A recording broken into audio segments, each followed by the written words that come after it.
Hi friends, అందరూ ఎలా ఉన్నారు? నేను బాగున్నానండి. ఈరోజు మనం ఈ వీడియోలో ఏం చూడబోతున్నామంటే ఒక ల్యాప్టాప్ అండి. నేను వచ్చి చదివిందంతా కూడా ఆంధ్ర, బట్ ఇప్పుడు స్టేజ్ వేసేది చూస్తే చెన్నై. లాస్ట్ ఈ వీక్ పల్లవ సండే ఒక ఏరియాకి వెళ్ళాము. అక్కడ మేము ఒక డెడ్ ల్యాప్టాప్ కొన్నామండి. అది జస్ట్ 1000 రూపీస్ కొన్నాము. దాంట్లో ఒక షార్ట్ సర్క్యూట్ మాత్రమే అయి ఉన్నింది. ఇప్పుడు వర్కింగ్ కండిషన్లో ఉందండి. మా హస్బెండ్ ల్యాప్టాప్ టెక్నీషియన్ వల్ల ల్యాప్టాప్ తనే రెడీ చేసేసాడు. ఇప్పుడు మేము జస్ట్ 5000 రూపీస్కి అమ్మాలనుకుంటున్నాం. మీకు ఎవరికైనా ఇంట్రెస్ట్ ఉంటే ఈ కమెంట్ బాక్స్లో టెక్స్ట్ చేయండి. ల్యాప్టాప్ వచ్చి డెల్ ల్యాప్టాప్ అండి. ఇది వచ్చి i7 8th generation, 16 GB RAM, 256 GB SSD, back light LED keyboard అండి. టచ్ స్క్రీన్తో ఉంది ల్యాప్టాప్ కావాలంటే చూస్తారా? ఒకసారి చూపిస్తాను, చూడండి. ఇంట్రెస్ట్ ఉన్న వాళ్ళు మాత్రం టెక్స్ట్ చేయండి. చూసారు కదండి, ఇదేనండి నేను చెప్పిన ల్యాప్టాప్. బ్యాక్ లైట్ LED లైట్తో కీబోర్డ్ ఉంది.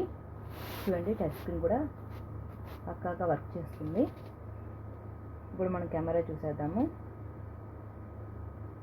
చూడండి, కెమెరా కూడా బాగా క్వాలిటీగా ఉంది.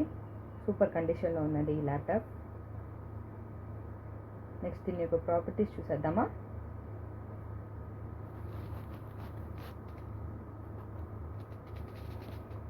ఇదిగోనండి, ఇదేనండి ల్యాప్టాప్ యొక్క డీటెయిల్స్. చూసారుగా, 16 GB ర్యామ్, i7 8th జనరేషన్తో ఉంది. విండోస్ 10 Pro అండి. ల్యాప్టాప్ యొక్క డీటెయిల్స్ కూడా నేను డిస్ప్లే చేశాను. మీకు ఎవరికైనా ఇంట్రెస్ట్ ఉంటే మాత్రం కామెంట్ బాక్స్లో టెక్స్ట్ చేయండి. చూడండి, ఇదేనండి ఆ ల్యాప్టాప్. కావాల్సిన వాళ్ళు కామెంట్ బాక్స్లో టెక్స్ట్ చేసేయండి. Thank you.